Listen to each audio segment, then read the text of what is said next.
Happy Valentine's day. అందరికీ Valentine's day శుభాకాంక్షలు. ఫిబ్రవరి 14 ప్రేమికుల దినోత్సవం.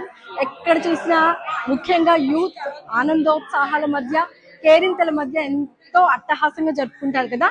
అమెరికాలో హ్యూస్టన్ నగరంలో మా అపార్ట్మెంట్ లో కూడా ఇలా వ్యాలంటైన్స్ డే సెలబ్రేషన్ జరుగుతుంది. సో మీరు కూడా మా వ్యాలంటైన్స్ డే సెలబ్రేషన్ లో జాయిన్ అయ్యి ఎంజాయ్ చేయండి.